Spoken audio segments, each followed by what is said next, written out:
ये कनेक्टिविटी बढ़ाने का है, जो आज के दिन में जो जिसके ऊपर, जिस शक्ति के ऊपर दुनिया इतराता है, जिस शक्ति को परिवर्तन का वाहक मानता है, वो शक्ति सकारात्मक रूप से आगे बढ़े, ये सबसे बड़ा जरूरत है, सबसे बड़े दायित्व है।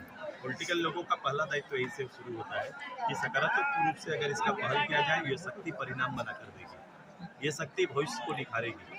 तो मेरा यही दायित्व है कि मैं इसको भी साथ साथ, मैं राजनीति में, जिंदाबाद की राजनीति में मैं कितना मशगूल रहूँ, लेकिन एक प्रॉपर नीचे एक अच्छा कैडर तैयार करना ये मेरा दायित्व है। हम लोगों ने ये युवा आयोग का गठन इसलिए किया है कि प्रॉपर एक पैरेलल प्लेटफॉर्म पूरे राज्य के अंदर स्थापित करना।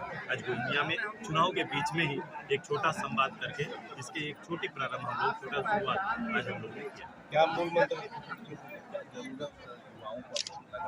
ये मानवीय, जो मैं कहा, मानव संसाधन है। इसी ताकत पर आप देखोगे, कभी भी हिस्ट्री में आप जाओगे, चाइना, हम दोनों जनसंख्या के लिए पूरे देश, पूरे विश्व में हम लोग के बारे में आलोचनाएं होती थी 80-90 के दशक में, इतना बड़ा कैसे आगे बढ़ेगा, भूखे सोएगा।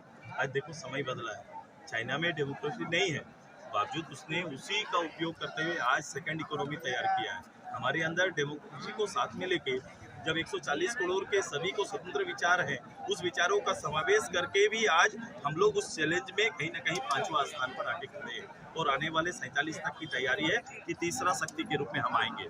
जब इन चीज़ों पर मूल्यांकन करेंगे तो आप इन चीज़ों को पाएंगे कि उसके साथ साथ आपके जो व्यवस्था है, आपके जो उसके डेमोक्रेसी के जो मूल आधार है, उसमें भी चेंजेस आना चाहिए, उसके विचार में भी फर्क होना चाहिए। जो इस तरह से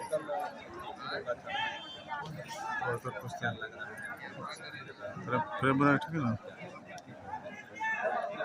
मैंने अपने प्रदेश के सभी कार्यकर्ताओं को, 13 जगह पर भारतीय जनता पार्टी और एक महाराष्ट्र पार्टी चुनाव लड़ रही है, तो प्रदेश के सभी कार्यकर्ताओं और मेरी ये पॉलिटिकल अपील, मेरे कार्यक्रम हुए हैं कि चूँकि जो ग्रोथ है हमारा, जो देश का ग्रोथ है और देश के ग्रोथ का जो नेतृत्व कर रहे हैं आदरणीय मोदी जी के नेतृत्व से देश स्वीकार कर रहा है, एक बड़ा माहौल है। उसी माहौल में चारों हमारे सीट में एक जीत की तैयारी हो और उसके हिस्सा हो।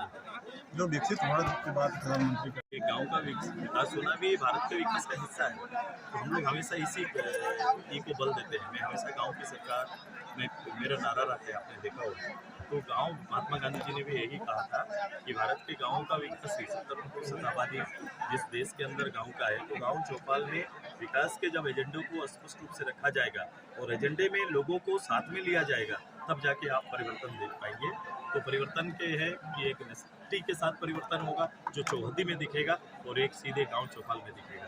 ये दोनों स्तर पर बल देना पड़ेगा। कांग्रेस के द्वारा भी काफी लोक लुभावन जो है युवाओं के लिए घोषणाएं की गई है। मैं कॉपी पेस्ट मानता हूँ इस सब चीज़ों को। जब आप उनके लिए भी, तो आज के दिन में आज सभी लोग तो चुनाव को मैनेजमेंट का विषय बना दिया है। ऐसा नहीं है कि उनके पास मैनेजमेंट के लोग कम हैं या नहीं, लेकिन जब आप कॉपी करने लगते हैं, जब आप मान लो प्रधानमंत्री जी ने अगला टारगेट 400 दिया, चूँकि 400 इसलिए दिया क्योंकि उस बार पौने 400 के आसपास की सीटें आ गई थी, 300 से ज़्यादा सीटें तो अकेले भारतीय जनता पार्टी की थी। तो भाई हर कोई अपना लक्ष्य तो तय करता है ना कि इस बार इतना आया, इतना करेंगे। हम लोग परीक्षा लिखते हैं तो 80% आए तो अगले बार अगला परीक्षा के लिए सोचते हैं आपके बच्चे की नहीं 85 लाना है, आप ही टारगेट देते हैं, बेटा कितना लाओगे, तो 85 लाएंगे पापा। ये साधारण गणित है। तो हम पॉलिटिक्स में भी सीटों को उसी रूप से आंका गया है और माना गया है कि अगले बार ये लक्ष्य को हम लोग सब मिलकर पूरा करेंगे। आज आपके अपने लोकसभा का एक सीट जो आपको मिला, उसमें आज से आपकी शुरुआत हुई। मैंने शुरुआत की इस राज्य के सबसे बड़ी ताकत से और भविष्य से शुरुआत की, और मैंने सकारात्मक, मैंने कहा कि इस पूरे जो मानवीय शक्ति है और जो युवाओं की शक्ति है, इसमें पॉजिटिविटी डालना ज़्यादा जरूरी है, सकारात्मक डालना जरूरी है। और डेवलपमेंट अगर विषय है, मैंने इनसे विषय जानना चाहा कि विषय क्या है, तो हर विषय में ये खुद को आंक के और एरिया को आंक कर बोल रहे हैं। तो निश्चित रूप से हर आदमी चाहता है विकास, हर आदमी डेवलपमेंट चाहता है। तो डेवलपमेंट के मानक को पूरा करने के लिए इस शक्ति को एकत्रित रूप से रहना और इस शक्ति को एकत्रित प्रयास करना, ये बहुत जरूरी है। मंच से आपने गुरुजी और उनके परिवार के निशाना साध, मैं उदाहरण दे रहा था, मैं प्रदेश के बाहर का भी उदाहरण दिया, मैंने कामराज के शासन का भी उल्लेख किया है, और साथ साथ अपने प्रदेश के जो एक स्थापित लीडर है, परिवार है, उसका भी जिक्र किया है। क्योंकि अगर ऐसा होता, अगर विकास उसके मानक पे होता, तो निश्चित रूप से आज मैं उनका उदाहरण देता, मैं तमिलनाडु नहीं जाता। ये बताइए, युवाओं से आज संवाद किया आपने, कितना कनेक्ट हो पाई युवा से? ये आप देखेंगे, इसके ऐसे ही तो बड़े थे, अलग राज्य के आंदोलन में हम लोग इसी तरह से कनेक्शन ग्रोथ किए थे।